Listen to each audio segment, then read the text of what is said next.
یعلم ما بین ایدیہم وما خلفہم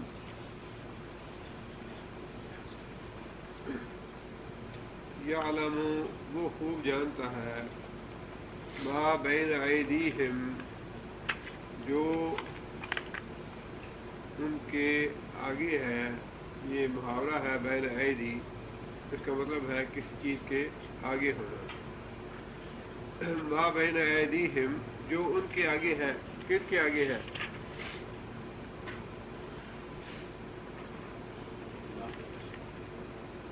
یا رسول ہیں یا فرشتے ہیں یا جتنی بھی مخلوق ہے جن کے بارے میں لوگ یہ سمجھتے ہیں کہ ان کے پاس خدا کے یا اللہ تعالیٰ کے دیے ہوئے اختیارات ہیں، یا دوسری جتنی بھی مخلوق ہے. اللہ فرماتے ہیں ما بین ایدیہم وما خلفہم. خلف کا معنی پیچھے، خلفہم ان کے پیچھے. جو کچھ ان کے آگے ہے اور جو کچھ ان کے پیچھے ہے اسے اللہ جانتا ہے. اور اس کا اگلا فکرہ کیا ہونا چاہیے؟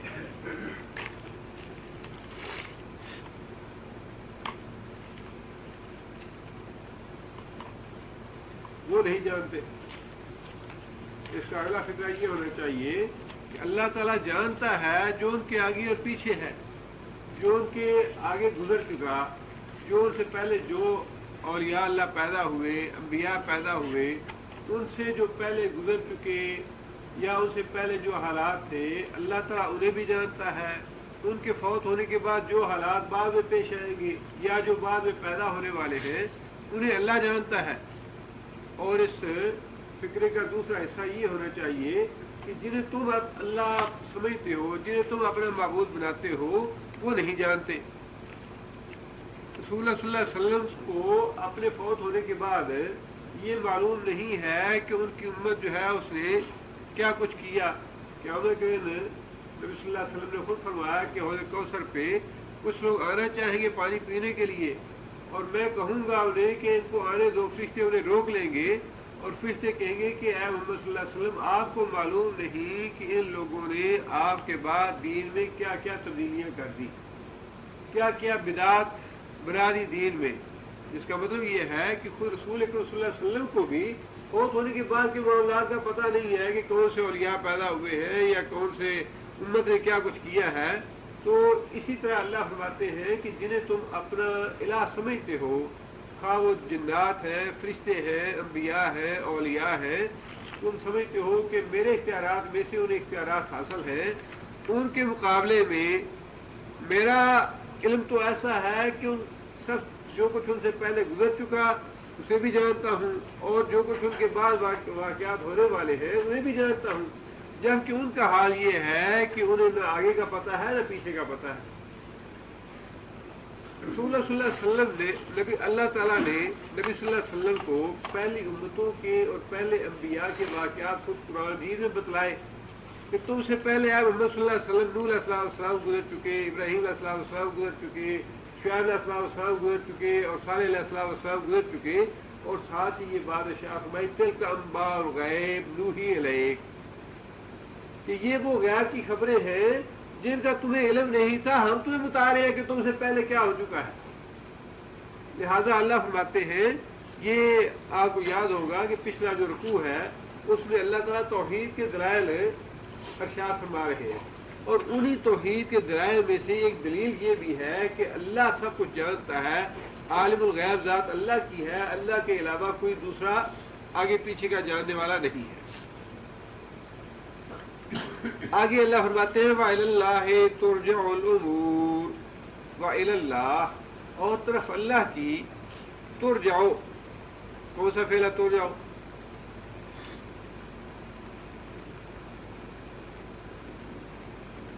جی گزارا مجہول ہے، گزارا ہے مجہول ہے. مادہ اس کا را جیم عین، راجع مطلب ہے پلٹنا، رجوع کرنا. ترجعو پلٹائے جائیں گے، امور سارے معاملات، ساری دنیا کے. کائنات میں جتنی بھی مخلوقات ہیں، ان کے جتنے بھی معاملات ہیں، انسان ہیں، جنات ہیں، فرشتے ہیں، انبیاء ہیں، اولیاء ہیں، اس کے علاوہ دوسری مخلوقات ہیں، اللہ فرماتے ہیں ان ساری مخلوقات کے تمام امور جو ہے وہ صرف اللہ کی طرف پلٹائے جاتے ہیں، کسی کا معاملہ نبی کی طرف نہیں پلٹایا جائے گا۔ کیا نبی اس کا فیصلہ تم کر دو جنت میں جائے یا جہنم میں جائے، اس کے گناہ معاف کرنے ہیں یا نہیں کرنے، اسے اسلام لانا نصیب ہے یا نہیں ہے، کسی ولی کو نہیں پلٹائے جائیں گے، کسی نبی کو نہیں پلٹائے جائیں گے، کسی فرشتے کو نہیں پلٹائے جائیں گے۔ اللہ فرماتے ہیں کہ سارے کے سارے معاملات ساری مخلوق کے اللہ طرف اللہ کی، فیصلے کا اختیار صرف اللہ کے پاس، نہ علی حجویری کے پاس ہے، نہ عبد القادر جیلانی کے پاس ہے، نہ غریب، یہ تو بیچارے خود وہاں، اللہ جانتا ہے کیا حال ہوگا ان کا، اس وقت بھی اللہ ہی جانتا ہے کس حال میں ہے وہ، اور قیامت کے دن بھی اللہ ہی جانتا ہے، جہاں پہ انبیاء، کبار انبیاء جو ہیں وہ نفسی نفسی کہہ رہے ہوں گے۔ رسول اللہ صلی اللہ علیہ وسلم فرمایا کہ جب جہنم کو لایا جائے گا حشر میں، جتنے بھی کبار انبیاء ہیں وہ سارے کے سارے گھٹنوں کے بل گر پڑیں گے اور اللہ تعالیٰ سے دعا کریں گے، رب نفسی رب نفسی رب نفسی، یا اللہ ہمیں بچا لیا۔ امت کا کوئی نام نہیں لے گا، کسی کو امت یاد نہیں ہوگی سوائے رسول اللہ صلی اللہ علیہ وسلم کے، جو رب امتی کہیں گے، باقی سارے کبار انبیاء تک رب نفسی کہیں گے۔ تو وہاں یہ بیچاروں کا تو کوئی حال پوچھنے والا ہی نہیں ہوگا۔ عبد القادر جیلانی اور علی حجویری یا غریب نواز اور اس طرح کے جو لوگ ہیں، یہ تو ایسے اتنا لوگوں نے اتنی یہ بہت بڑی گمراہی ہے، ان لوگوں پہ اعتقاد کر لیا جائے یا ان لوگوں کے بارے میں کچھ گمان کر لیا جائے کہ قیامت کے دن یہ بھی کچھ کر سکیں گے یا ان کے ہاتھ میں بھی کوئی معاملہ ہوگا۔ اللہ نے صاف ارشاد فرما دیا، اللہ سارے کے سارے معاملات، ساری مخلوق کے معاملات، حتیٰ کہ محمد صلی اللہ علیہ وسلم کا معاملہ بھی اللہ کے ہاتھ میں ہے۔ واللہ انا رسول اللہ واللہ لا ادری، بخاری شریف کی حدیث ہے، واللہ لا ادری، اللہ کی قسم میں نہیں جانتا، واللہ لا ادری، اللہ کی قسم میں نہیں جانتا، واللہ لا ادری، نبی صلی اللہ علیہ وسلم نے 3 مرتبہ یہ بات ارشاد فرمائی، اللہ کی قسم میں نہیں جانتا، وانا رسول اللہ، حالانکہ میں اللہ کا رسول ہوں، ما یفعل بی ولا بکم، قیامت کے دن میرے ساتھ کیا معاملہ ہوگا، تمہارے ساتھ کیا معاملہ ہوگا، میں نہیں جانتا۔ پھر معاملات جو ہیں وہ کس کے ہاتھ میں ہوئے؟ اللہ کے ہاتھ میں یا انبیاء کے ہاتھ میں؟ جب نبی صلی اللہ علیہ وسلم کے ہاتھ میں کوئی معاملہ نہیں ہے کسی کا، تو باقی اولیاء اور دوسرے صلحاء، شہداء، علماء، فضلاء، ان کی تو بات ہی نہیں کرنی چاہیے۔ وَإِلَى اللَّهِ تُرْجَعُ الْأُمُورُ، سارے کے سارے معاملات، سارے کے سارے امور اللہ ہی کی طرف پلٹائے جائیں گے۔ توحید کی یہ بھی دلیل ہے۔ اب اللہ آگے یہ بات ارشاد فرماتے ہیں کہ جب اتنے دلائل تم نے سن لیے توحید کے بارے میں کہ صرف ایک ہی اللہ ہے جو عبادت کے لائق ہے، ایک ہی اللہ ہے جس نے زمین آسمان کو پیدا کیا، ایک ہی الہ ہے جس نے تمہیں بھی پیدا کیا، ایک ہی الہ ہے جس کے ہاتھ میں سارے معاملات ہیں، تو پھر اللہ فرماتے ہیں یا ایھا الذین آمنو، اے وہ لوگوں جو ایمان لائے ہو اللہ پہ اور اس کے رسول پہ، ارکعوا واسجدوا واعبدوا ربکم، یہ جو تمہارا رب ہے جس کی توحید پہ تم ایمان لائے ہو، جس کے ہاتھ میں سارے معاملات ہیں، جو تمہارے آگے بھی جانتا ہے پیچھے بھی جانتا ہے، اس کے آگے رکوع کرو، واسجدوا اسی کو سجدہ کرو، واعبدوا اسی کی بندگی کرو، ربکم جو تمہارا رب ہے۔ توحید کے دلائل دینے کے بعد اللہ تعالیٰ نے حکم یہ دیا کہ رکوع، سجود، عبادت جو ہے وہ صرف اس رب کی کرو جس کے ہاتھ میں تمہارے سارے امور ہیں، جو تمہارے آگے پیچھے کا جاننے والا ہے، جس نے زمین و آسمان کو تخلیق کیا ہے، اسی کے آگے رکوع کرو، اسی کو سجدہ کرو، واعبدوا اسی کی بندگی کرو، ربکم جو تمہارا رب ہے، وافعلوا الخیر وَافْعَلُوا الْخَيْرَ افعلوا، کون سا فعل ہے افعلوا؟ خبر ہے افعلوا کرو، خیر بھلائی کے کام، نیکی کے کام کرو، نیکی کے کام کرو سے مراد یہ نہیں ہے، نیکی کے کام تو یہ بھی ہے، رکوع کرنا، سجدہ کرنا، نماز پڑھنا، اپنے رب کی بندگی کرنا، مطلب یہ ہے کہ چھوٹے سے چھوٹی نیکی کی بات جو ہے اس کو بھی نظر انداز نہ کرو۔ اپنے بھائی سے مسکرا کے ملنا بھی صدقہ ہے، کسی بھولے بھٹکے آدمی کو راستہ بتا دینا یہ بھی خیر اور بھلائی کا کام ہے، کسی آدمی کو مشورہ دے دینا خلوص دل کے ساتھ یہ بھی بھلائی کا کام ہے۔ کوئی اگر آدمی پریشان ہے، دکھی ہے، تکلیف دہ ہے، اس کی تسلی دینا، اس کو اطمینان دلانا اور اس کے دکھ اور پریشانی میں حصہ لینا یہ بھی نیکی اور خیر کا کام ہے۔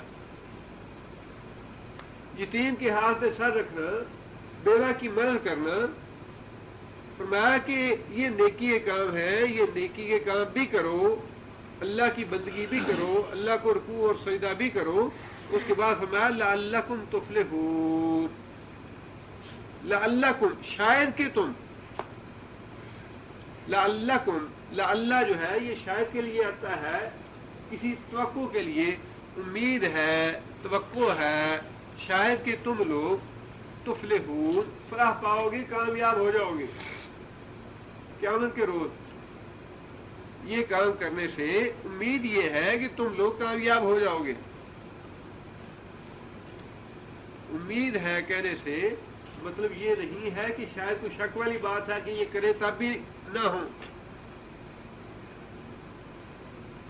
اس کا مطلب یہ نہیں ہے کہ اس میں کوئی شک کی بات ہے، بلکہ مطلب یہ ہے کہ یہ کام کرنے کے بعد تمہیں ان کاموں پہ گھمنڈ نہ آ جائے کہ میں نے تو بڑی نیکی کے کام کر لیے، میں نے تو بڑی نمازیں پڑھ لی، بڑے روزے رکھ لیے، بڑا صدقہ خیرات کر لیا، اب میری تو نجات یقینی ہو گئی ہے۔ انسان کو اس تکبر میں یا اس فخر میں یا اس غرور میں مبتلا نہیں ہونا چاہیے۔ اللہ کے حضور جتنی بھی انسان عاجزی کر سکے، جتنا بھی اللہ کے آگے انسان اپنے آپ کو ذلیل کر سکے، عبد کا معنی ہی ذلیل کرنا ہے، اللہ کے آگے جتنا بھی انسان جھک سکے، جتنا بھی اپنے آپ کو ذلیل کر سکے، جتنا بھی انسان عاجزی اور انکساری اختیار کر سکے وہ تھوڑی۔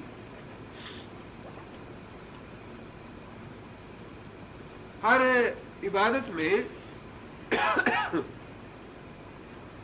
ایسے سجدہ کرنا جو ہے یہ اس بات کی علامت ہے کہ انسان پورے کا پورا اپنے آپ کو اللہ کے آگے جھکا دے، اللہ کے آگے ذلیل ہو جائے، اللہ کے آگے مکمل عاجزی اور انکساری اختیار کرے۔ عمرہ کرنے میں یا حج کرنے میں جو ہم اپنے بال کٹواتے ہیں، کیونکہ اس کا ہمیں علم نہیں ہے کہ بال کٹوانا کیا ہے، اس لیے ہمیں ان چیزوں کا شعور نہیں کہ یہ کیوں حکم دیا گیا یا اس کی وجہ کیا ہے۔ جب غلامی کا دور تھا، غلام خریدے جاتے تھے یا بیچے جاتے تھے، تو اس زمانے کی روایت یہ تھی کہ جب کوئی آدمی کسی غلام کو خریدتا تھا تو خریدنے کے بعد وہ اس کے سر کے بال منڈوا کے اپنے پاؤں میں کچل دیتا کہ آج کے بعد تمہاری اپنی کوئی نہ مرضی ہے نہ آزادی ہے، کچھ بھی تمہارا نہیں ہے، بلکہ تمہارے سارے معاملات میرے پاؤں کے نیچے ہیں۔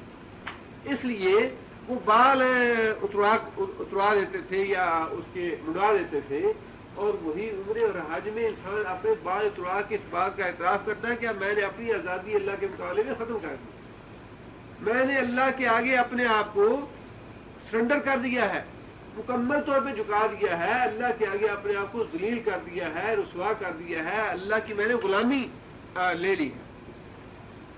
یہ ہے کہ انسان نیک کام کرنے کے باوجود اس گھمنڈ میں یا فخر میں مبتلا نہ ہو کہ میں نے اتنی نیکی کر لی یا اتنا میں نے خیر کے کام کر لیے، بلکہ اس کے باوجود انسان اللہ کے آگے آہوزاری کرے، توبہ استغفار کرتا رہے اور اپنے گناہوں کی معافی طلب کرتا رہے۔ نمازیں پڑھنے کے باوجود انسان کے ذہن سے یہ بات نہیں نکلنی چاہیے کہ پتہ نہیں میری یہ نماز جو ہے اس میں کتنی خامیاں اور کوتاہی رہ گئی۔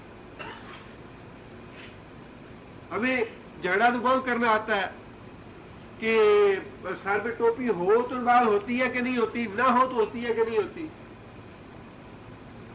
حالانکہ جس نے سر پہ رکھ کے پڑھی ہے پتا اس کو بھی نہیں ہے کہ اس کی قبول ہوئی یا نہیں ہوئی ہے، جس نے بغیر پڑھی ہے اس کو بھی پتا نہیں ہے، وہ تو اللہ بہتر جانتا ہے۔ یہ تو خواہ ہمارے جھگڑے بنائے ہوئے ہیں۔ انسان کو اپنے بارے میں کسی خوش فہمی میں مبتلا نہیں ہونا چاہیے۔ کلکم خطاؤون، اللہ کے رسول نے فرمایا ہے کلکم خطاؤون، تم لوگ سارے کے سارے خطا کار ہو، سب سے غلطی ہوتی ہے۔ وخیر الخطائین التوابون، بہترین خطا کار وہ ہے، بہترین گناہ گار وہ لوگ ہیں التوابون جو اللہ کے حضور توبہ کرتے رہتے ہیں، کسی تکبر میں، کسی غرور میں، کسی فخر میں مبتلا نہیں ہوتے کہ ہم نے دعوت کا اتنا کام کر لیا، دین کا اتنا کام کر لیا، اتنی نمازیں پڑھی ہیں یا اتنے پرہیزگار ہیں یا اتنا قرآن پڑھا ہے، یہ ہے وہ۔ اس میں کوئی تکبر یا غرور والی بات نہیں ہے، بلکہ جتنا بھی انسان زیادہ کرے اتنی ہی اس میں زیادہ عاجزی آنی چاہیے، اتنی ہی زیادہ اللہ کے حضور ذلت کا جذبہ جو ہے وہ پیدا ہونا چاہیے کہ اللہ نے مجھے توفیق دی، اللہ نے مہربانی کی، اللہ نے فضل کیا تو میں نے یہ کام کیا، اللہ توفیق نہ دیتا میں یہ کام نہ کر پاتا۔ لہذا فرمایا لعلکم تفلحون، یہ کام کرو گے تو امید ہے فلاح پاؤ گے، اللہ سے تمہیں امید رکھنی چاہیے۔ اور اللہ تعالیٰ کی ذات جو ہے وہ تو بادشاہوں کی بادشاہ ہے، شہنشاہ ہے اللہ کی ذات۔ اللہ تعالیٰ جو بات ارشاد فرما دے اللہ تعالیٰ وہ بات پوری کرتے ہیں۔ اللہ سے توقع یہ رکھنی چاہیے کہ اللہ تعالیٰ ہمیں ضرور معاف فرمائے گا، لیکن کسی گھمنڈ میں مبتلا نہیں ہونا چاہیے۔ آگے اللہ فرماتے ہیں وَجَاهِدُوا فِي اللَّهِ حَقَّ جِهَادِهِ، اللہ تعالیٰ کی توحید کے دلائل دینے کے بعد اور یہ حکم دینے کے بعد کہ اللہ کی بندگی کرو، اللہ کو رکوع کرو، سجدہ کرو، جھکو اس کے آگے، نیکی کام کرو، پھر اللہ نے یہ فرمایا وَجَاهِدُوا فِي اللَّهِ حَقَّ جِهَادِهِ، جب تمہیں شعور حاصل ہو جائے اللہ کی توحید کا اور اس بات کی اللہ تمہیں سمجھ عطا کر دے کہ اللہ کی بندگی کرنی ہے، رکوع کرنا ہے، سجود کرنا ہے، نیکی کام کرنے ہیں، اللہ کی اطاعت اور فرما برداری کرنی ہے، تو پھر اللہ تعالیٰ فرماتے ہیں جاہدوا فی اللہ۔ جاہدو کون سا فعل ہے؟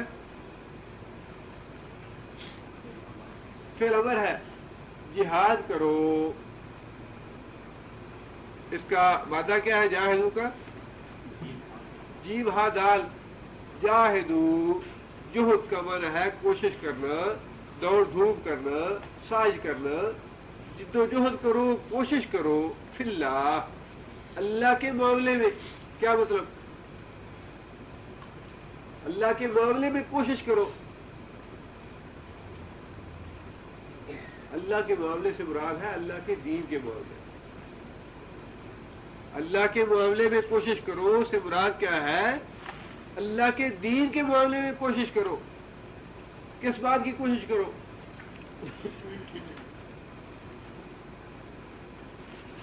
اللہ تعالیٰ کے دین کے معاملے میں کوشش کرنے کے مختلف درجات ہیں، مختلف درجات ہیں، اور وہ سارے کے سارے مطلوب ہیں۔ 4 درجے ہیں اور چاروں درجے جو ہیں وہ مطلوب ہیں اللہ کے دین کے لیے کوشش کرنے کے معاملے میں۔ سب سے پہلا درجہ یہ ہے اللہ کے دین کے معاملے میں کوشش کرنے کا کہ انسان دین کا علم حاصل کرے۔ سب سے پہلا درجہ اللہ کے دین کے معاملے میں کوشش کرنے کا یہ ہے کہ اللہ کے دین کا علم حاصل کیا جائے، اور اس کی بہت ہی زیادہ فضیلت رسول اللہ صلی اللہ علیہ وسلم نے بتائی ہے۔ دین کا علم حاصل کرنے کی بڑی فضیلت اللہ تعالیٰ رسول اللہ صلی اللہ علیہ وسلم نے بتائی ہے۔ 2-3 حدیثیں اس بارے میں۔ نبی صلی اللہ علیہ وسلم نے فرمایا کہ من سلک طریقا یلتمس فیہ علما سہل اللہ لہ بہ طریقا الی الجنہ، جو آدمی علم دین سیکھنے کے راستے پہ چلا، من سلک جو چلا، طریقاً اس راستے پہ، یلتمس فیہ علما جس میں وہ دین کا علم حاصل کرتا ہے، اللہ فرماتے نبی صلی اللہ علیہ وسلم فرماتے ہیں سہل اللہ لہ بہ طریقا الی الجنہ، اللہ تعالیٰ نے اس کے لیے جنت کی طرف جانے کا راستہ آسان بنا دیا۔ جو آدمی قرآن حدیث کا علم سیکھنے کے راستے پہ چلا، حاصل کر لیا نہیں بلکہ اس نے ابتدا کی، کرنا شروع کیا، اللہ نبی صلی اللہ علیہ وسلم فرماتے ہیں کہ اللہ نے اس کے لیے جنت کی طرف جانے کی آسانی پیدا فرما دی، جس کا مطلب یہ ہے کہ علم دین جو ہے جنت کی طرف جانے کی پہلی سیڑھی ہے۔ علم دین کا حصول جو ہے جنت کی طرف جانے کا راستہ ہے، جسے اللہ تعالیٰ آسان فرما دیتے ہیں بندے کے لیے کہ اب اس کے لیے جنت میں جانا آسان ہو گیا، یہ علم دین سیکھنا شروع کر دیا اس نے۔ دوسری حدیث یہ ہے کہ نبی صلی اللہ علیہ وسلم فرماتے ہیں کہ وَبَيْتَمَا قَوْمٌ فِي بَيْتٍ مِنْ بُيُوتِ اللَّهِ يَتْلُونَ کتاب اللہ، جب کچھ لوگ اکٹھے ہوں اللہ کے گھروں میں سے کسی گھر میں، پرانا مسجد، کس مقصد کے لیے؟ یتلون کتاب اللہ، کہ اس میں وہ اللہ کی کتاب پڑھے، وَيَتَدَارَسُونَهُ، اور اس کی تعلیم حاصل کرے۔ جب کچھ لوگ اکٹھے ہوتے ہیں کسی مسجد میں یا کسی بھی جگہ پہ تاکہ اللہ کی کتاب کو پڑھے اور اس کا علم حاصل کرے، نزلت علیہم السکینہ، اللہ نبی صلی اللہ علیہ وسلم فرماتے ہیں کہ جہاں وہ لوگ بیٹھے ہوتے ہیں اللہ تعالیٰ ان پہ سکینت نازل فرماتا ہے۔ سکینت ہے سکون قلب، جسے ہم لوگ ادھر ادھر تلاش کرتے پھرتے ہیں۔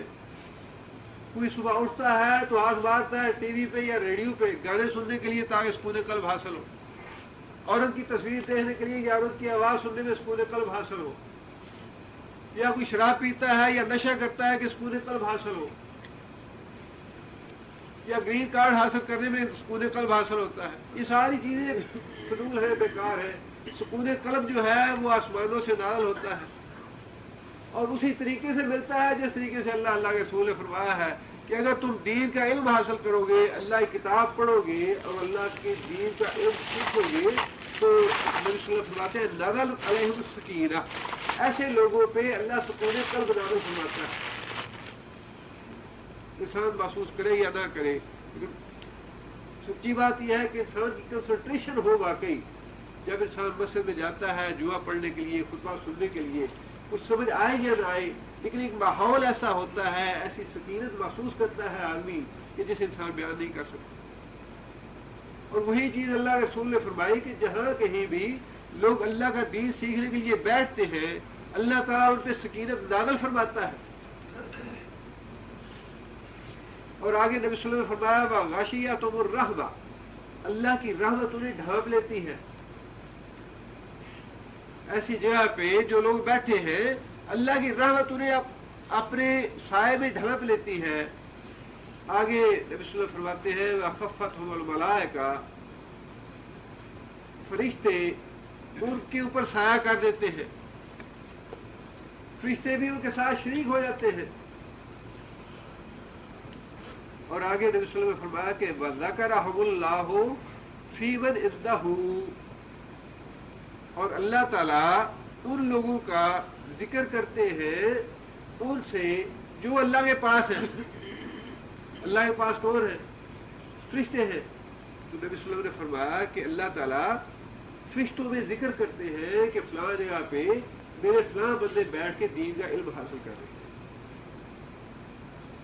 کتنی فضیلت ہے اور کتنا درجہ ہے، کتنا ثواب ہے اس کا، اور اللہ تعالیٰ کو کتنے محبوب ہیں وہ بندے جو دین کا علم حاصل کریں، اس لیے کہ دین کے لیے جدوجہد کرنے کی سب سے ابتدا اور پہلی سیڑھی یہی ہے کہ انسان دین کا علم حاصل کرے۔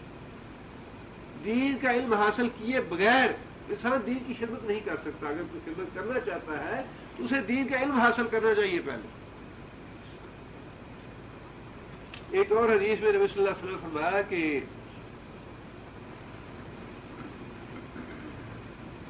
ان الملائکۃ لتضع اجنحتها رضا لطالب العلم، فرشتے جو ہیں وہ اپنے پر پھیلاتے ہیں طالب علموں کے اوپر اور عالم جو ہے لا یستغفر لہ من فی السماوات و من فی الارض، عالم کے لیے جتنی مخلوق آسمانوں کی ہے وہ ساری کی ساری استغفار کرتی ہے، ومن فی الارض، اور جتنی مخلوق زمین میں ہے وہ بھی ساری کی ساری عالم کے لیے استغفار کرتی ہے کہ یا اللہ اس کو معاف فرما دے۔ والحیتان فی جوف الماء، حتیٰ کہ پانی کے اندر جو مچھلیاں ہیں وہ بھی علم حاصل کرنے والوں کے لیے دعا کرتی ہیں کہ یا اللہ ان کے گناہ معاف فرما۔ اس کا مطلب یہ ہے کہ آسمانوں کی ساری مخلوق یعنی سارے فرشتے، اس کا مطلب یہ نہیں ہے، ضروری نہیں ہے کہ آسمانوں کی جو مخلوق ہے یا زمین کی جو مخلوق ہے وہ ہر ایک کا نام لے کے دعا کرے، بلکہ عام سا فکرہ ہے کہ یا اللہ علم حاصل کرنے والوں کے گناہ معاف فرما، یا اللہ ان کی مغفرت فرما دے، اس میں سارے آ جائیں گے جتنے بھی علم حاصل کر رہے ہیں، زمین کی ساری مخلوق، آسمانوں کی ساری مخلوق، حتیٰ کہ پانی کے اندر موجود مچھلیاں جو ہیں وہ بھی دعا کرتی ہیں علم حاصل کرنے والوں کے لیے کہ یا اللہ ان کی مغفرت فرما دے۔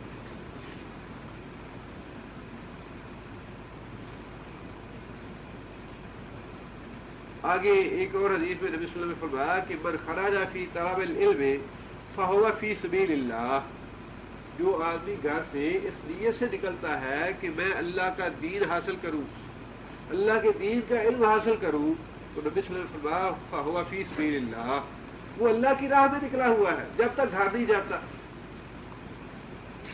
جب تک وہ گھر اپنے واپس نہیں جاتا، جب تک اللہ تعالیٰ اس کا ثواب اتنا لکھتے ہیں جس طرح اللہ کی راہ میں جہاد کرنے والے کا ثواب لکھا جاتا ہے۔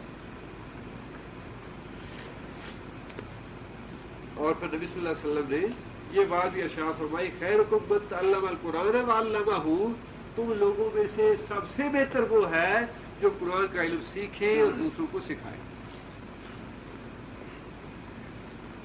اللہ کے دین کے لیے یا اللہ کے دین کے معاملے میں کوشش کرنے کی سب سے بہترین شکل یہی ہے کہ انسان خود بھی قرآن دین کا علم حاصل کرے، قرآن اور حدیث کا، اور جتنا بھی ہو سکے سب سے بڑی دین کی خدمت یہ ہے کہ قرآن اور حدیث کے علم کو پھیلائے، جو کہ اس کا اعلیٰ درجہ ہے۔ دوسرا درجہ اللہ کے دین کے معاملے میں کوشش کرنے کا یہ ہے کہ جو انسان علم حاصل کرے دین کا اس کے مطابق انسان عمل بھی کرے، یہ دوسرا درجہ ہے۔ علم انسان اس لیے حاصل کرے کہ اس پہ عمل کرنا ہے، تو فخر کے لیے نہیں کہ میں اتنا بڑا عالم ہوں یا فلاں علامہ صاحب ہے یا فلاں مفتی صاحب ہے، اس لیے نہیں، بلکہ انسان دین کا علم اس لیے حاصل کرے کہ اس دین پہ عمل کرنا ہے، انسان خود بھی عمل کرے اور پھر دوسروں کو بھی اس کے لیے رغبت دلائے۔ تیسرا درجہ یہی ہے کہ انسان جو علم حاصل کیا ہے، جس پہ انسان عمل کر رہا ہے، اس دین کو دوسروں تک پہنچائے، یہ تیسرا درجہ ہے۔ اللہ کے رسول صلی اللہ علیہ وسلم نے فرمایا کہ بلغوا انی ولو آیہ، ایک آیت بھی تم نے جب سیکھ لی ہے اس آیت کو دوسروں تک پہنچاؤ، اور یہ دین اسی طرح چلا آ رہا ہے۔ اگر ہمارے جیسے نالائق اور بیوقوف لوگ ہوتے تو آج دین ہی ہماری ہم تک نہ پہنچتا، قیامت تک یہ باقی نہ رہے کہ ہم گھر میں بیٹھے ہیں، نوکریاں کر رہے ہیں، کھا پی رہے ہیں اور کوئی فکر ہی نہیں ہے دنیا کی یا اور کسی بات کا فکر ہی نہیں ہے، بلکہ فرمایا کہ جو آدمی دین کا علم حاصل کرتا ہے بلغوا، اس کو پہنچاؤ دوسروں تک، اپنی نسل جو ہے اس کو پہنچانا تو واجب ہے، جو اپنی اولاد ہے، بیٹا ہے، بیٹیاں ہیں، بیوی ہے، ان کے بچے ہیں، وہ تو واجب ہی ہے، لیکن فرمایا کہ اس کے علاوہ بھی تمہیں اپنے معاشرے میں، اپنے ماحول میں، اپنے شہر میں، اپنے دیہات میں دین کو پھیلانا چاہیے۔ اور یہ جو باتیں نا قوم کی خدمت ہو رہی ہے، ملک کی خدمت ہو رہی ہے، جمہوریت کی خدمت ہو رہی ہے، فلاں کی، یہ سب ایسے باطل باتیں ہیں، سب ایسے اپنے آپ کو دھوکہ اور فریب دینے والی باتیں ہیں۔ خدمت ہے تو صرف یہی ایک خدمت ہے کہ اللہ کے دین کی خدمت کی جائے، اللہ کا دین پھیلایا جائے، اللہ کا قرآن لوگوں تک پہنچایا جائے، اور اس قرآن کی اشاعت جتنی بھی ہو سکے کی جائے، قرآن اور حدیث کی۔ اس کے لیے مدارس کھولے جائے، حلقے بنائے جائے، اور اگر بالکل کچھ بھی انسان کے لیے ممکن نہ ہو تو انسان یہ تو کر سکتا ہے کہ انسان اور ہم نے دیکھا اپنے جو ہمارے بزرگ تھے یا اپنے گاؤں کے جو بزرگ تھے انہوں نے کیا ایسے کہ کوئی بھی جب راستہ نہیں ہے دین کو پھیلانے کا یا دین کی دعوت دینے کا، انسان کو اللہ نے اپنا گھر تو دیا ہے، اپنے گھر میں 4 بچوں کو بلا کے 4 آدمیوں کو بلا کے وہیں ان کو قرآن کی تعلیم دے جو خود سیکھی ہے، وہیں ان کو وہ مسئلہ بتائے جو حدیث کا سیکھا ہے، بلے وہ آدمی بلاؤ آئے۔ جتنا کچھ انسان نے پڑھا ہے جس طرح بھی انسان پہنچا سکتا ہے پہنچے، دکان میں بیٹھا ہے وہاں پہنچائے، میرے مزدوری کر رہا ہے اس میں پہنچائے۔ بھی دیکھو نا یوسف علیہ السلام جیل میں بیٹھے تھے اور جیل میں وہ خواب پوچھنے کے لیے آ گیا، بادشاہ یہ خواب آئی ہے تو بھائی آپ بڑے نیک آدمی ہیں، بڑے اچھے ہیں، تو آپ ہمیں خواب کی تعبیر بتائیے۔ انہوں نے کہا بھی ٹھیک ہے تمہیں تعبیر تو میں بتاتا ہوں، پہلے ذرا میری 2 باتیں سن لو۔ وہ باتیں یہ ہیں کہ میں اس دین پہ ایمان لایا ہوں جو دین ابراہیم تھا، ہمارے باپ دادا اسحاق کا، ہمارے یعقوب کا، ایک اللہ ہے، اس کے علاوہ کوئی دوسرا الہ نہیں ہے، ان کی اطاعت کرو، ان کی فرما برداری کرو، ان پہ ایمان لاؤ تم بھی۔ اب دیکھیں جیل میں بیٹھے ہیں، وہاں کوئی موقع نہیں ہے لیکن موقع نکال لیا۔ رسول اکرم صلی اللہ علیہ وسلم سفر پہ جا رہے ہیں، گدھے میں بیٹھے ہیں، پیچھے صحابی بیٹھا ہے، سفر ہے، اور صحابی کو کہتے ہیں کہ بعض تمہیں پتا ہے کہ اللہ کا ہم پہ کیا حق ہے اور ہمارا اللہ پہ کیا حق ہے؟ عرض کیا یا رسول اللہ مجھے تو پتا نہیں۔ تو صلی اللہ علیہ وسلم فرمایا کہ بعض اللہ کا حق یہ ہے ہمارے اوپر کہ ہم اللہ کے علاوہ کسی دوسرے کی بندگی نہ کریں، کسی دوسرے کو الہ نہ مانیں، اور اللہ پہ ہمارا حق یہ ہے کہ جب ہم اللہ کی توحید پہ ایمان لیں تو ہمیں اللہ جہنم میں نہ ڈالے۔ نبی صلی اللہ علیہ وسلم سفر پہ جا رہے ہیں، وہاں بھی بلغوا عنی والی جو فرض ہے وہ ادا فرما رہے ہیں۔ رسول اللہ صلی اللہ علیہ وسلم رات کے وقت جاگتے ہیں تہجد کے لیے، کوئی سننے والا نہیں، کوئی بات کو پہنچانے والا نہیں، کوئی جا نہیں رہا، سامنے کوئی مجمع نہیں ہے، کوئی صحابی نہیں ہے، اور نبی صلی اللہ علیہ وسلم نے بات ارشاد فرمانی شروع کی، اللہ اکبر، سبحان اللہ سبحان اللہ، آج رات کیسے کیسے کتنے آسمانوں سے نازل ہوئے، اور فرمایا کہ ہے کوئی جو ان گھر والی خواتین کو اٹھائے کہ اٹھ کے اللہ کی بندگی کرے۔ وہ وہاں سننے والا تھا تو کوئی نہیں، لیکن رسول اللہ صلی اللہ علیہ وسلم کی زبان مبارک سے وہ نکلی ہوئی بات آج 14 سال بعد یہ ہمارے پاس موجود ہے۔ جس سے بھی وہ بات جس کے بھی کان میں پڑی اس نے آگے صحابہ کرام کو بتائی کہ آج نبی صلی اللہ علیہ وسلم صبح کے وقت اٹھے تھے اور نبی صلی اللہ علیہ وسلم فرمایا کہ آج رات کتنے ہی میں نے فتنے دیکھے جو نازل کیے گئے، اور ساتھ ہی اسی حدیث میں یہ بھی ہے کہ کتنی ہی عورتیں ایسی ہیں جو لباس پہنتی ہیں لیکن لباس پہننے کے باوجود رنگی ہیں، اور فرمایا کہ ہے کوئی جو حجرے والیوں کو اٹھائے کہ اٹھ کے اللہ کی بندگی کرے۔ مطلب یہ ہے کہ نبی صلی اللہ علیہ وسلم نے اپنی حیات طیبہ کا کوئی لمحہ ضائع نہیں کیا بلغوا عنی سے۔ جو بھی وقت ملا، جیسا بھی ماحول تھا، جو بھی وقت تھا، رسول اللہ صلی اللہ علیہ وسلم نے اس سے فائدہ اٹھایا اور اللہ کا دین پہنچا۔ یہی تو بات ہے کہ رسول اللہ صلی اللہ علیہ وسلم نے اعلان اپنی وفات مبارک سے پہلے حجۃ الوداع کے موقع پہ مسلمانوں سے گواہی لی، حل بلغ تو کہ لوگوں کیا میں نے بات پہنچا دی تمہارے پاس، اللہ کا دین تمہیں پہنچا دیا۔ اور لاکھوں صحابہ کرام کے مجمع نے بھی ایک زبان ہو گئی یہ بات جواب دیا اس کا، بلغتا یا رسول اللہ، ادیتا یا رسول اللہ، ہاں یا رسول اللہ آپ نے بات پہنچا دی، آپ نے حق کی تبلیغ ادا کر دیا۔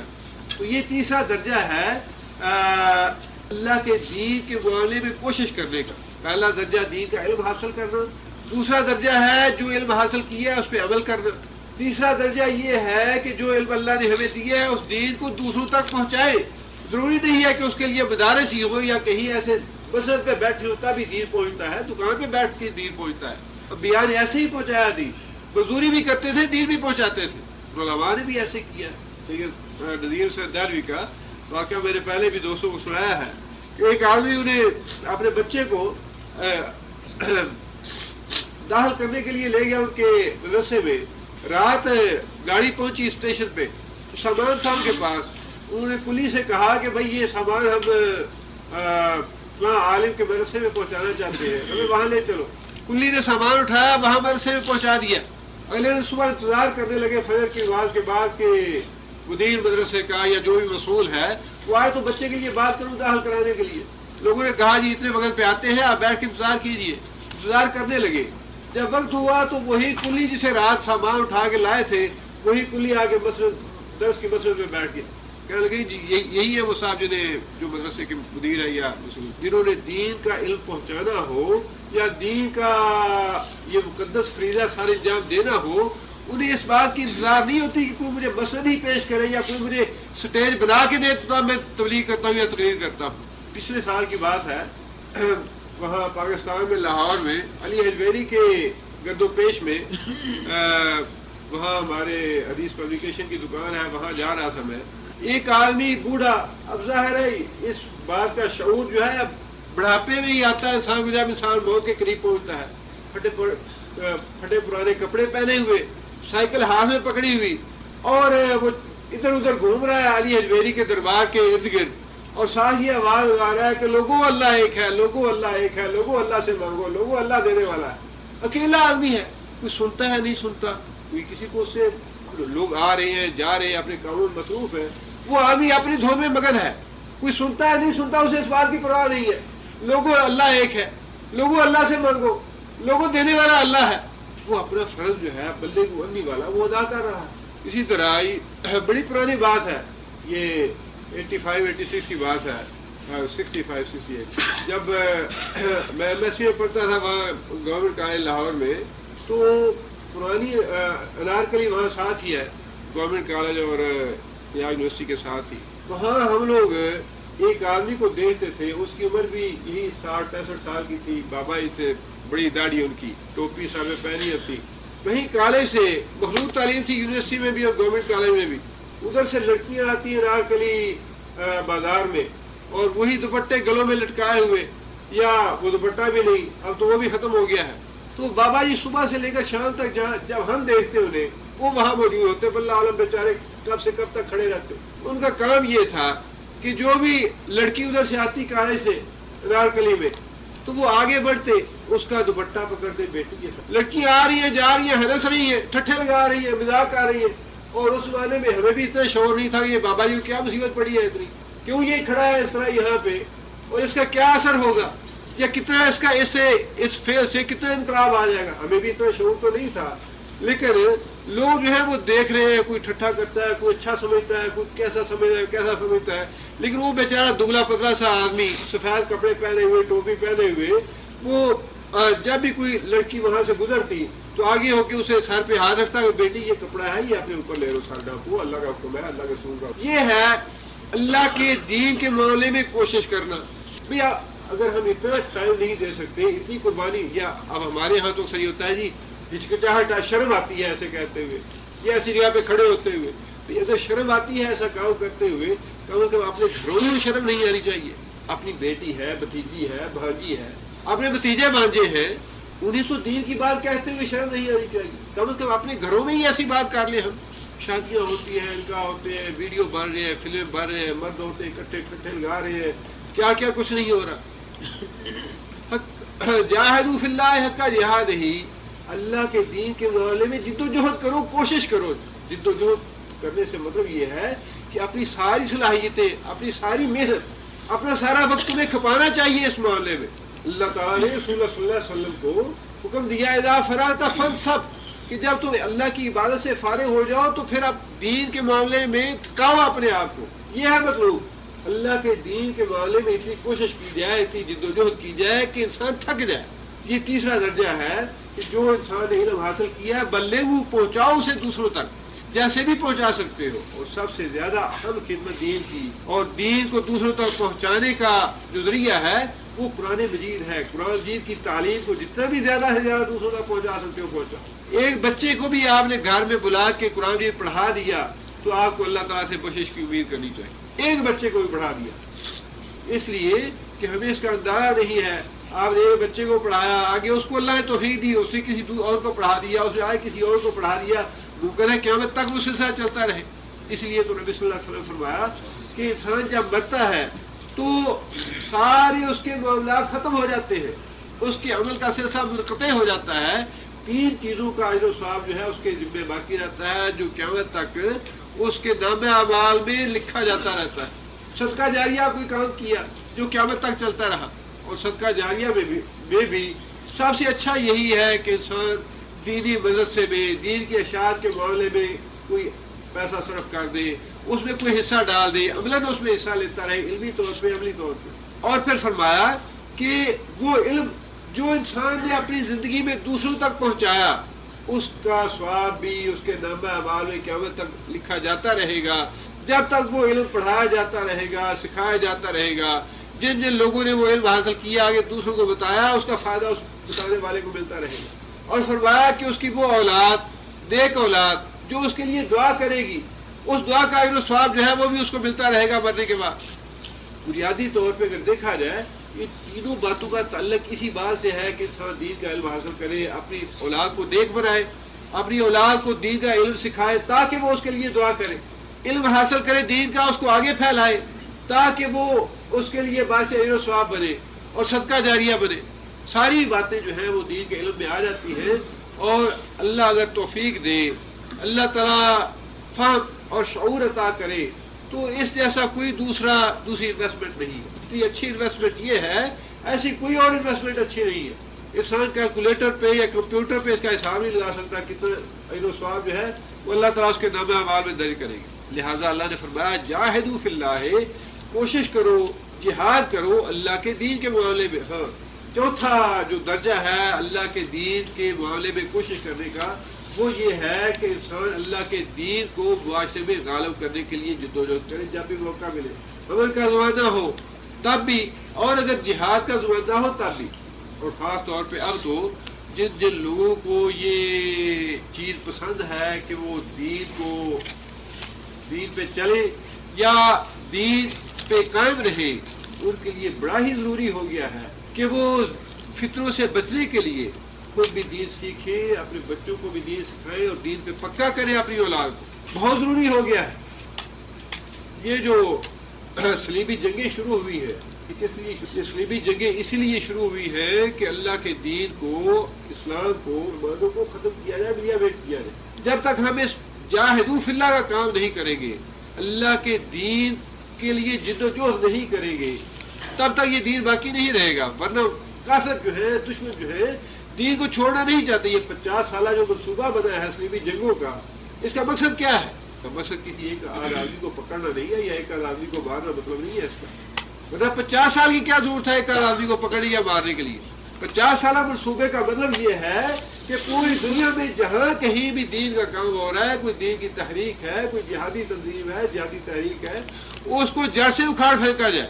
اور اس کلچر کا تو ابتدا کر 400 جنگجو عورتیں نکرے پہن کے جیکب آباد کے اڈے پہ اتاری گئی ہیں، نکرے پہن کے، تاکہ بتا دیا جائے پہلے سے مسلمانوں کو کہ یہ کلچر ہم یہاں لے کے آ رہے ہیں۔ اس کلچر کو وہ عام کرنا چاہتے ہیں اسلامی ممالک میں۔ اور اگر ہمیں یہ بات پسند ہے کہ اللہ کے دین کے، اللہ کے رسول کے دین پہ ہم بھی قائم رہیں اور ہماری اولادیں بھی دین پہ قائم رہیں، تو اس کے لیے لازمی ہے کہ ہم دین کے لیے جد و جہد کریں۔ چوکیدار لوگوں کو جگاتا ہے رات کے وقت بازاروں میں پھر کے، جاگو جاگو کہتا ہے، اس کے جاگو جاگو کی آواز سے کتنے لوگ اٹھ کے بیٹھتے ہیں؟ کوئی بھی نہیں جاگتا، لیکن وہ خود اپنے آپ کو جگاتا رہتا ہے۔ اگر وہ خود جاگو جاگو کہنا چھوڑ دے گا، خود اسے نیند آ جائے گی۔ لہذا جو آدمی اپنے دین کو بچانا چاہتا ہے، جو اپنے دین کی حفاظت کرنا چاہتا ہے، جو اپنے گھروں میں دین اسلام کو رکھنا چاہتا ہے، اس کے لیے ضروری ہے کہ وہ جاگو جاگو کہتا رہے، تب وہ جاگے گا، ورنہ خود بھی سو جائے۔ اسی لیے اللہ تعالیٰ نے حکم دیا ہے کہ جب تمہیں توحید کا شعور آ گیا، توحید کے دلائل تم نے مان لیے اور اس حکم کو تسلیم کر لیا کہ رکوع، سجود اور عبادت اللہ کی کرنی ہے، تو پھر فرمایا کہ اب اس دین کے لیے جہاد کرو۔ جاہدوا فی اللہ ہے، اللہ کے دین کے معاملے میں کوشش کرو، حق کا جہاد ہی، جس طرح جہاد کرنے کا حق ہے۔ اپنی جانیں کھپاؤ اس میں، اپنے مال کھپاؤ اس میں، اپنی صلاحیتیں کھپاؤ اس میں، اپنا وقت کھپاؤ اس میں۔ مطلب دشمن جو ہے ملیا بیٹ کرنا چاہتا ہے تمہارے دین کو۔ آگے اللہ فرماتے ہیں کہ وَاجْتَبَاكُمْ، ہوگا وہ ہے، یعنی اللہ تعالیٰ اجتبا، کون سا فعل ہے؟ اجتبا ماضی ہے، واحد مذکر حاضر کا صیغہ ہے۔ اجتبا، اس نے چن لیا، اس نے منتخب کر لیا تم کو، کس کام کے لیے؟ دین کے لیے کوشش کرنے کے معاملے میں اللہ نے تمہیں چن لیا ہے۔ بہت بڑا اعزاز ہے، بہت بڑی عزت افزائی ہے مسلمانوں کے لیے اگر وہ سمجھے تو۔ اپنی کمپنی میں کسی اہم کام کے لیے مدیر کسی کی سلیکشن کر لے تو اس کے پاؤں نہیں زمین پہ ٹکتے۔ جی مدیر نے مجھے سلیکٹ کر لیا فلاں کام کے لیے، مسلمانوں کو اللہ فرما رہے ہیں کہ میں نے تمہیں باقی قوموں میں سے منتخب کر لیا، چن لیا ہے کہ میرے دین کو پھیلانے کا کام تم کرو۔ کتنے بڑے اعزاز کی بات ہے۔ اور ہماری حماقت اور بیوقوفی کا کوئی اندازہ نہیں کہ کوئی ہمیں احساس ہی نہیں ہے کہ اللہ نے ہمیں کتنا بڑا اعزاز دیا ہے۔ اللہ نے کتنی بڑی عزت دی ہے ہمیں. انبیاء میں سے بہترین انبیاء، سب سے افضل نبی، کتابوں میں سے سب سے افضل کتاب، ادیان میں سے سب سے افضل دین اللہ نے ہمیں دیا، اور امتوں میں سے سب سے افضل امت ہمیں بنایا. ان ساری فضیلتوں کے باوجود، اللہ تعالیٰ کے سارے انعامات کے باوجود ہمیں اس کا احساس ہی نہیں ہے. ہمیں تو چاہیے کہ ہم دنیا داری کے کام چھوڑ کے سارے کے سارے اس کام میں لگ جائیں، اللہ کے دین کے کام میں. وجہ تباہ کو، اس نے تم کو چن لیا دین کو پھیلانے کے لیے، دین کو غالب کرنے کے لیے. وما جعل علیکم فی الدین من حرج. وما یہاں پہ با کون سا ہے؟ نافیہ ہے. وما جعل نہیں کیا اس نے علیکم تمہارے اوپر فی الدین دین کے معاملے میں من حرج کوئی تنگی. دین کو پھیلانے کے معاملے میں، دین حاصل کرنے کے معاملے میں، دین پہ عمل کرنے کے معاملے میں جتنے بھی درجے ہیں دین کو کے لیے کوشش کرنے کے، کسی معاملے میں بھی اللہ نے ہم پہ تنگی نہیں کی. اللہ نے ہمیں یہ دماغ دیا ہے، عقل دیا ہے، اس کے بعد یہ فرمایا کہ دین کا علم حاصل کرو. اللہ نے دماغ دیا ہے تو یہ دماغ اسی لیے ہے کہ علم حاصل کرے اس سے. اگر اللہ دماغ نہ دیتا پھر کہتا کہ علم حاصل کرو، پھر تو واقعی تنگی تھی. لیکن جب اللہ نے دماغ دے دیا، علم حاصل کرنے والی چیز دے دی، تو پھر تو تنگی کی بات نہیں ہے یہ حکم دینا. اور اسی طرح دین پہ عمل کرنے کے بارے میں بھی اللہ تعالیٰ نے کوئی ایسا حکم نہیں دیا جو لوگوں کی تنگی کا باعث بنے، جو لوگوں کی استطاعت سے باہر ہو. اسی لیے اللہ صلی اللہ علیہ وسلم نے اس کو دین فطرت کہا. دین فطرت کا مطلب کیا ہے؟ جب انسان کو بھوک لگتی ہے، انسان کو کوئی دلائل دینے کی ضرورت ہے کہ بھئی اب تم روٹی کھاؤ تو بھوک تمہاری ختم ہوگی. پیاس لگتی ہے تو کسی کو بتانے کی ضرورت ہے کہ پانی پیو تو پیاس بجھے گی. پانی اور روٹی جو ہے یہ انسان کی فطرت میں ہے، جس کو بتانے کی ضرورت نہیں ہے. اور اگر کوئی بےقوفیانہ کہے جی روٹی کھانے میں مجھے تکلیف ہوتی ہے، بھوک لگی ہے اور پیاس بھی ہے، اور پھر وہ کہے جی پانی پینے میں یا روٹی کھانے میں مجھے تکلیف ہوتی ہے یا مجھے مشکل لگتا ہے، تو اس جیسا بےقوفانہ کا بھی ہو سکتا ہے. دین فطرت ہے، اس میں اللہ تعالیٰ نے کوئی چیز، کوئی حکم خلاف فطرت نہیں دیا. عورتوں کو حجاب کا حکم دیا ہے تو عین فطرت کے مطابق ہے. اگر کوئی یہاں پر بیوقوف کہتا ہے کہ یہ جی اس میں سانس رکتا ہے یا یہ مشکل لگتا ہے، تو وہ ویسا ہی ہے جیسا کوئی آدمی یہ کہے جی مجھے روٹی کھاتے ہوئے تکلیف ہوتی ہے یا پانی پیتے ہوئے تکلیف ہوتی ہے، یا انسان کو یہ کہے داڑھی رکھو اور کہے جی بال چومتے ہیں. یہ کہنا بالکل ایسا ہی ہے جیسا کوئی انسان یہ کہے جی مجھے روٹی کھاتے ہوئے تکلیف ہوتی. داڑھی اللہ نے فطرت میں رکھی ہے، انسان کی فطرت میں ہے. یہ دین فطرت میں اللہ نے یہ چیزیں رکھی ہیں. لہٰذا یہ خلاف فطرت تو وہ ہے جو انسان اللہ کے رسول کے احکام کی خلاف ورزی میں کرتا ہے، وہ خلاف فطرت ہے. بھوک لگی ہو روٹی نہ کھائے یہ خلاف فطرت ہے. پیاس لگی ہو انسان پانی نہ پیے یہ خلاف فطرت ہے. عورت جو ہے بے حجاب ہو کے معاشرے میں، گلی میں، محلے میں، بازار میں جائے، مارکیٹ میں بغیر حجاب کے جائے، یہ خلاف فطرت ہے.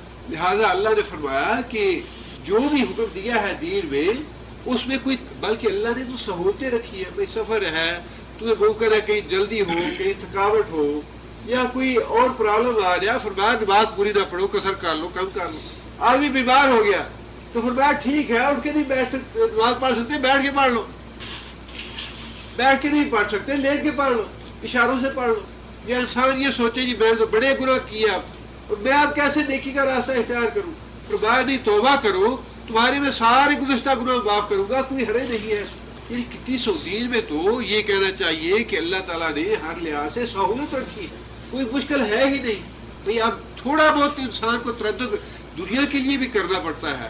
اب اتنا تردد تو علم حاصل کرنے کے لیے کرنا ہی پڑے گا کہ انسان صبح اٹھے، ناشتہ واشتہ کرے، انسان ڈیوٹی میں چلا جاتا ہے، ویسے انسان درس سننے کے لیے بھی آ جائے. اتنی تکلیف تو کرنی ہی پڑے گی. اب یہ تو نہیں ہے کہ انسان بستر پہ لیٹا رہے، اپنی نیند بھی نہ چھوڑے اور کہے جی اللہ تعالیٰ انتظام کر دے، یہیں پہ آ جائے میرے پاس کوئی پڑھانے کے لیے مجھے، تب میں پڑھوں گا.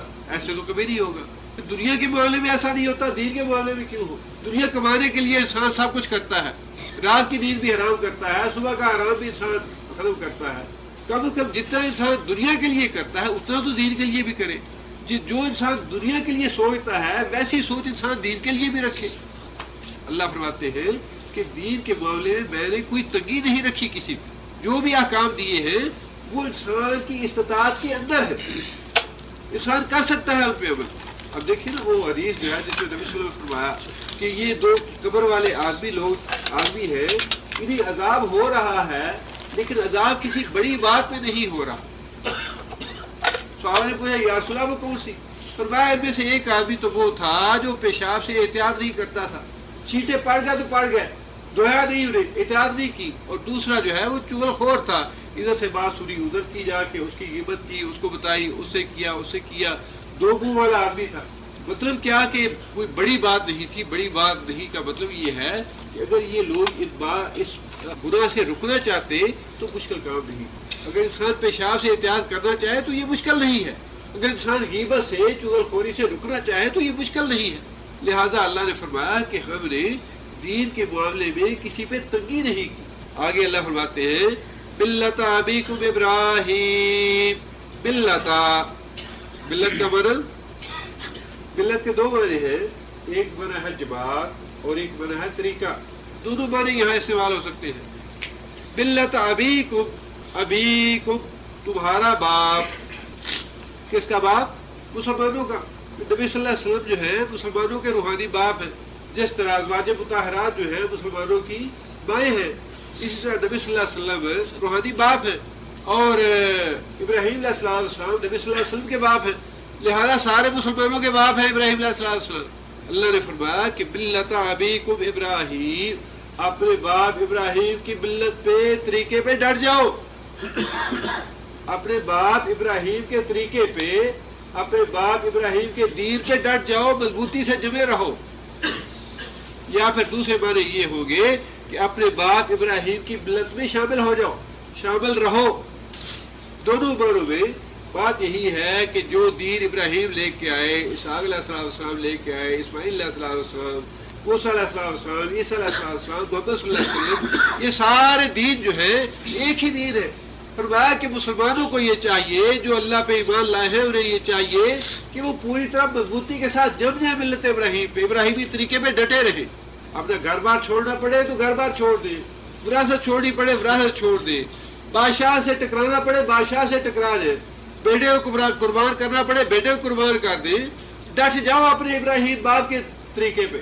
یہ ہے جاہدوا فی اللہ حق جہاد. ہی جس طرح ابراہیم نے اللہ کے دین کے لیے کوشش کی، جہاد کیا، اسی طرح اپنے باپ ابراہیم کے طریقے پہ ڈٹ جاؤ. تب یہ دین بچے گا، تب یہ دین اگلی نسلوں تک پہنچے گا، تب یہ دین قیامت تک باقی رہے گا. اگر اپنے باپ ابراہیم کے طریقے سے ہٹ گئے تو یہ دین باقی نہیں رہے گا، تمہاری نسلوں تک نہیں پہنچے گا. اپنے بچوں کے دلوں میں اللہ کے رسول کی محبت، اللہ کے رسول پہ ایمان اس طرح کوٹ کوٹ کے بھر دینا چاہیے کہ کوئی بڑے سے بڑا کافر جو ہے اس ایمان کو مزلزل نہ کر سکے. بڑے فتنے آنے والے ہیں جو اس وقت نقشہ نظر آ رہا ہے، اللہ تعالیٰ محفوظ رکھے. ایک وہ تھا ترکی میں جس نے خلافت کا بیڑا غرق کیا اور خلافت توڑ دی اور مسلمانوں کے ٹکڑے ٹکڑے کر دیے، جس کا خمیازہ آج تک پوری امت مسلمہ بھگت رہی ہے. اور دوسرا اسی ترکی کا سراغ خان اور اسی کمال مصطفیٰ ترک کا مداح جو ہے، پوری امت مسلمہ کو اسے ذلیل کر دیا ایک فیصلے سے امریکہ کو پاکستان میں بلا. آج میں تو آئیڈیل ہے میرا کمال مصطفیٰ ترک. کتوں کو بغلوں میں لیے ہوئے، کتے پالے ہوئے پریزیڈنٹ ہاؤس میں، پھر رات کتوں کے ساتھ گزر رہے ہیں. کتوں والی باتیں ہیں، کتوں والی سوچ ہے، کتوں والی فکر ہے، کتوں والے کام ہے. جو آدمی کتوں کے ساتھ رہے گا وہی کچھ اپنائے گا جو کچھ کتے کرتے ہیں. اس مصطفیٰ کمال ترک نے بھی امت مسلمہ کا بیڑا غرق کر دیا، اور اس امت کمال ترک کا جو مداح ہے اسے بھی پوری مسلم امہ کو ذلیل کر دیا. بڑے فتنے آنے والے ہیں. اللہ نہ کرے یہ آدمی پاکستان میں برسر اقتدار رہے، لیکن اگر رہا خدا خاص کا صبح خدا خاص یہی حال کرے گا جو ترکی کا. یہ بات یاد رکھیے، آپ بھی یہی ہے، ہم بھی یہی. امریکہ کا ٹارگٹ صرف افغانستان نہیں ہے، اس کے بعد پاکستان ہے ٹارگٹ اس کا. وہ تو ابھی سے کہہ رہا ہے کہ پاکستان کی یہ بندے میرے حوالے کا. جتنے بھی جہادی تنظیمیں ہیں وہ سب ٹیررسٹ ہیں. حافظ سعید کو ہمارے حوالے کرو، مولوی سمیع اللہ کو ہمارے حوالے کرو، قاضی حسین احمد کو ہمارے حوالے کرو، یہ سارے ٹیررسٹ ہیں. اس کے سب کو مار دو.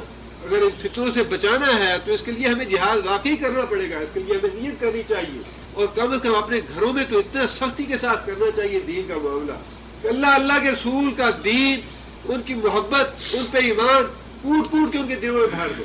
کوئی فتنہ ان کے دین کو ہٹا نہ سکے، ختم نہ کر سکے. پہلے ہی کیا فتنے کم ہے پاکستان میں یا ہندوستان کی تو بات ہی ہو رہا ہے. وہ تو پہلے ہی کافر ملک ہے، پہلے ہی کون سی کمی ہے. لیکن جو کلچر جس کی اب صورت نظر آ رہی ہے، جو کوئی نقشہ بن رہا ہے، اللہ تعالیٰ معاف کرے. بہت بڑے فتنے آنے والے. اللہ تعالیٰ محفوظ رکھے ملک کو بھی اور ہمیں بھی اور ہماری نسلوں کو بھی. لیکن ہم فکر نہیں کریں گے یا اس کے لیے جد و جہد نہیں کریں گے تو یہ تو طوفان کی طرح بہا کے لے جائے گا سب کچھ. ملت ابیکم ابراہیم، اپنے باپ ابراہیم کے طریقے پہ جم جاؤ، ڈٹ جاؤ. ہوا سماکم المسلمین، ہوا وہ کون مراد ہے جی؟ اللہ تعالیٰ. ہوا سماکم، اللہ نے سما نام رکھا کم تمہارا، المسلمین مسلمان، من قبلو اس سے پہلے. کس سے پہلے؟ محمد صلی اللہ علیہ وسلم سے پہلے یا اس قرآن مجید سے پہلے جو پہلی امتیں گزری ہیں ان کا نام بھی مسلمان ہی تھا، کوئی یہودی یا عیسائی نہیں تھا. اپنے زمانے میں ابراہیم علیہ السلام پہ ایمان لانے والے لوگ مسلمان تھے. موسیٰ علیہ السلام کے اپنے زمانے میں جو ایمان لائے موسیٰ علیہ السلام پہ ان کا نام مسلمان تھا. عیسیٰ علیہ السلام پہ ایمان لانے والے لوگ عیسیٰ علیہ السلام کے اپنے زمانے میں مسلمان تھے. اللہ فرماتے ہیں وفی ہاذا سے مراد کیا ہے؟ ہاذا سے مراد قرآن مجید ہے. اور اس قرآن میں بھی اللہ نے تمہارا نام بھی مسلمان رکھا ہے، جس طرح پہلو کا مسلمان تھا. اللہ نے تم سے پہلی امتوں کا، ایمان لانے والی امتوں کا نام مسلمان رکھا اور تمہارا نام بھی اللہ مسلمان رکھ رہا ہے. یہ جو ہم نے اپنے نام رکھ لیے ہیں، فلاں حنفی ہے، فلاں مالکی ہے، فلاں محمدی ہے، فلاں ہے، فلاں جعفری ہے، فلاں اس طرح ہے، یہ تو سارے لڑائیوں جھگڑوں کے اور امت کو بانٹنے والے نام. اللہ نے جو نام رکھا ہے وہ صرف ایک ہی ہے. اللہ فرماتے ہیں کہ میں نے تم سے پہلے جو ایمان لانے والے لوگ تھے ان کا نام بھی مسلم رکھا ہے، اور اس قرآن میں تمہارا نام بھی ہم مسلم ہی رکھ رہے ہیں. لہذا مسلمان انسان کو کہلانا چاہیے، مسلمان بن کے رہنا چاہیے. اللہ تعالیٰ نے تو مسلمانوں کو اپنے نبی کی طرف منسوب نہیں کیا. اللہ تعالیٰ نے مسلمانوں کو اپنے نبی کی طرف منسوب کرنے کی نصیحت بھی نہیں کی کہ اپنے آپ کو محمدی کہلاؤ. جب ابراہیم علیہ السلام کی امت کو ابراہیمی نہیں کہلوایا، موسیٰ علیہ السلام کی امت کو موسوی نہیں کہلوایا، یا عیسیٰ علیہ السلام کی امت کو عیسائی نہیں کہلوایا اللہ تعالیٰ نے، تو محمد صلی اللہ علیہ وسلم کی امت کو بھی محمدی نہیں کہلوایا اللہ نے، بلکہ فرمایا کہ پہلی امتوں کا نام بھی مسلم تھا اور ہم نے تمہارا نام بھی مسلم ہی رکھا ہے. ان جھگڑوں میں مت پڑھو کہ میں تو حنفی ہوں یا میں جعفری ہوں یا میں فلاں ہوں یا میں فلاں دیوبندی ہوں اور بریلوی ہوں. یہ شخصیتوں کی طرف انتصاب یا اپنے آپ کو منسوب کرنا کسی آدمی کی طرف یا کسی جگہ کی طرف، یہ تو اسلام کی تعلیم ہی نہیں ہے. یہ تو اسلام کی تعلیم ہی نہیں ہے کہ انسان اپنے آپ کو دین کے حوالے سے کسی شخصیت سے منسوب کرے. بھی جو حنفی سے یا مالکی سے پہلے لوگ تھے وہ کیا تھے؟ امام ابو حنیفہ کے بعد یا امام مالک کے بعد یا امام شافی کے بعد تو مالکی ہو گیا، شافی ہو گیا، حنفی ہو گیا. ان سے پہلے کیا تھے؟ جو پہلے تھے آج بھی وہی ہے. کیوں ایسے خواہ خواہ امت کو بانٹتے ہو؟ کیوں اوپر میں فرقہ ڈالتے ہو؟ کیوں اوپر میں لڑائی جھگڑے پیدا کرتے ہو؟ سارے ایک اللہ کو اور ایک نبی کو ایک قرآن کو ماننے والے ہیں، اور تمہارا نام بھی اللہ نے تجویز کر دیا کہ نام تمہارا مسلم ہے، لہذا مسلمان کہلاؤ اپنے آپ. لیکون رسول شہید علیکم، لیکون تاکہ ہو رسول شہید گواہ علیکم تمہارے اوپر قیامت کے دن، تاکہ قیامت کے دن اللہ فرماتے ہیں کہ جہاد کرو اللہ کی راہ میں، اللہ کے دین کے لیے، اور جہاد اس لیے کرو تاکہ رسول جو ہے وہ تمہارے اوپر گواہی دے قیامت کے دن. کس بات کی گواہی دے؟ ایک گواہی رسول دے گا اپنی امت پہ، یعنی محمد صلی اللہ علیہ وسلم اپنی امت کے بارے میں گواہی دیں گے اللہ کی بارگاہ میں. وہ کیا گواہی ہوگی؟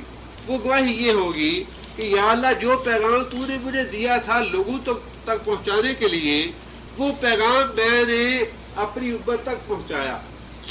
اور کتنی ہی حدیثیں ایسی ہیں جس میں رسول اللہ صلی اللہ علیہ وسلم نے ساتھ ساتھ یہ بات ارشاد فرمائی. ایک آدمی کو نبی صلی اللہ علیہ وسلم نے زکوٰۃ وصول کرنے کے لیے بھیجا. وہ آدمی واپس آیا تو کہنے لگا یا رسول اللہ یہ تو زکوٰۃ کا مال ہے اور یہ میرا ہدیہ ہے، کسی نے مجھے ہدیہ دیا ہے اس سفر کے دوران. نبی صلی اللہ علیہ وسلم کا چہرہ مبارک سرخ ہو گیا.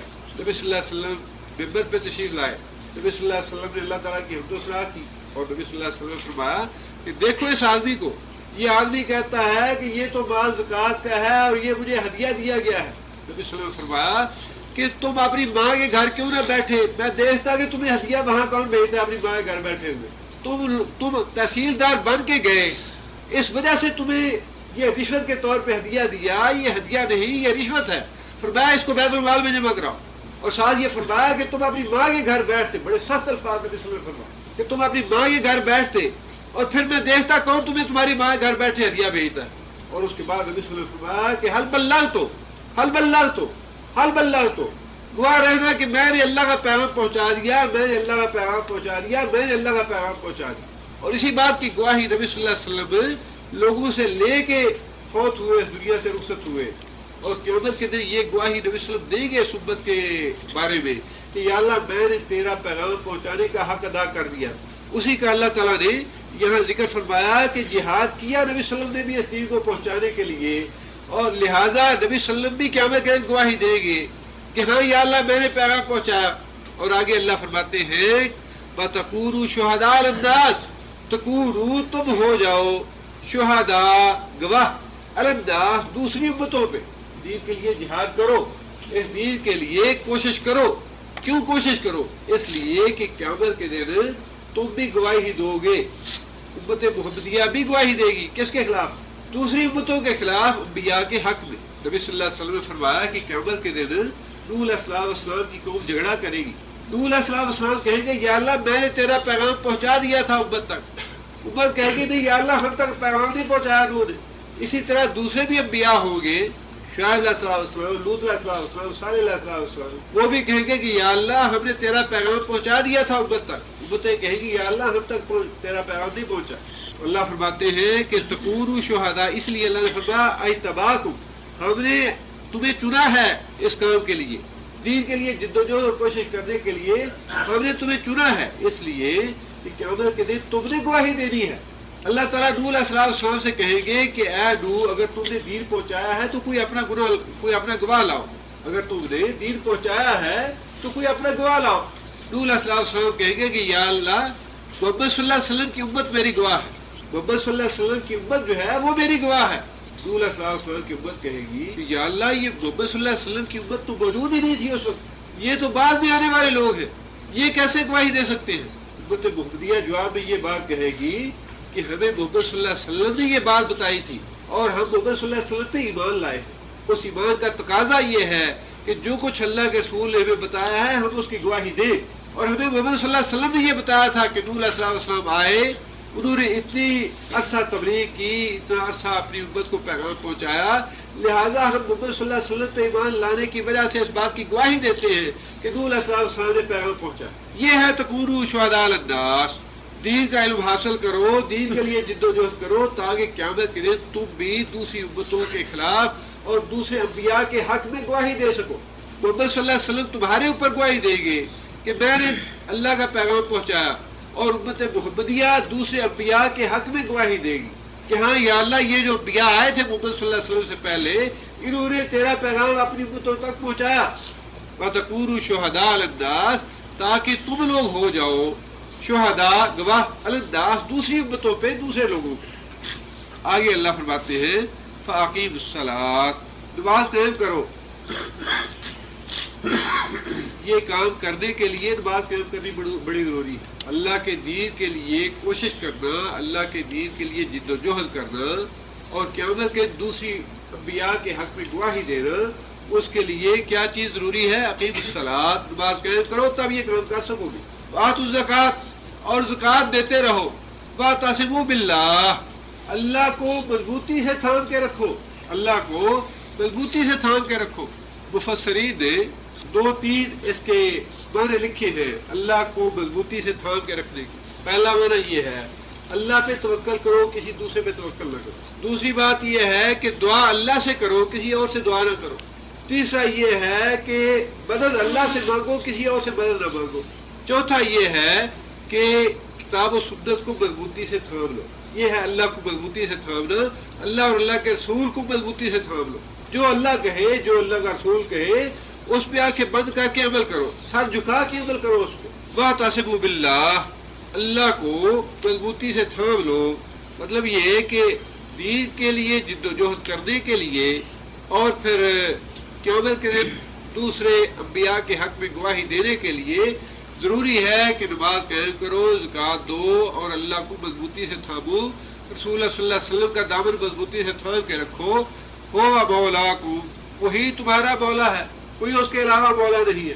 دنیا کی کوئی طاقت ہو، دنیا کا کوئی ولی ہو یا کوئی متقی آدمی ہو یا حضرت صاحب ہو یا پیر صاحب ہو، کوئی مولا نہیں ہے کسی کا، کوئی کسی کا سرپرست نہیں ہے.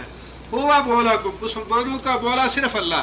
اسی پہ توکل کریں، اسی سے مدد مانگے، اسی سے دعا مانگے. فنعم المولا ونعم النصیر. نعم المولا، بہت ہی اچھا مولا ہے، اللہ سے اچھا مولا کوئی نہیں. ونعم النصیر، بہت ہی اچھا مدد کرنے والا ہے، اللہ سے اچھا مدد کرنے والا کوئی نہیں. قرآن مجید کا ایک لفظ ایسا ہے کہ اگر انسان ایک ہی لفظ پہ ایمان لائے تو انسان کی نجات کے لیے کافی ہے، انسان کی زندگی بسر کرنے کے لیے وہی لفظ کافی ہے. تمہارے مولا بھی بے شمار، تمہارے مددگار بھی بے شمار، تمہارے مشکل کشا بھی بے شمار، تمہارے حاجت روا بھی بے شمار. اور جتنے مشکل کشا ہیں، جتنے حاجت روا ہیں، اتنے ہی انسان ذلیل ہوتا ہے، دنیا کے اعتبار سے بھی دین کے اعتبار سے. قرآن مجید کی تعلیم بڑی ضروری ہے. اپنے بچوں کو اپنے گھر بار میں، اپنے دائیں بائیں جتنا بھی زیادہ اس دین کی تعلیم، وہ حکم بھی ہے اس کا. اور جو آنے والے فتنے ہیں ان کے پیش نظر بڑا ضروری ہے کہ انسان قرآن کے ساتھ اپنے آپ کو باندھ کے رکھے. اپنے آپ کو قرآن کے ساتھ باندھ کے رکھیں گے تو انسان بچے گا، ورنہ ان فتنوں سے انسان بچنے والا نہیں. ہر وقت انسان تلاوت کرتا رہے قرآن مجید کی. نماز سے پہلے، نماز کے بعد 5 منٹ بھی ملے تو 5 منٹ بھی ضائع نہ کرے. اگر کہیں فارغ بیٹھے ہیں، قرآن مجید کی آیتیں یاد ہیں، قرآن مجید کی آیتیں پڑھتے رہیں، کوئی دعائیں یاد ہیں، دعائیں پڑھتے رہیں، بس ان کو ضائع نہ کریں. اپنے آپ کو قرآن کے ساتھ باندھ کے رکھو، دوسروں تک پہنچاؤ قرآن مجید کو، خود بھی اس کے ساتھ وابستہ رہو اور دوسروں تک پہنچاؤ. باقی رہنے والی چیز، باقیات الصالحات، دنیا میں بھی کام آنے والی، آخرت میں بھی کام آنے والی، یہی ایک چیز ہے. انسان کو اسے مضبوطی سے پکڑے رہنا چاہیے اور انسان کو اس پہ عمل بھی کرنا چاہیے، دوسروں تک حد المقدور پہنچانے کی کوشش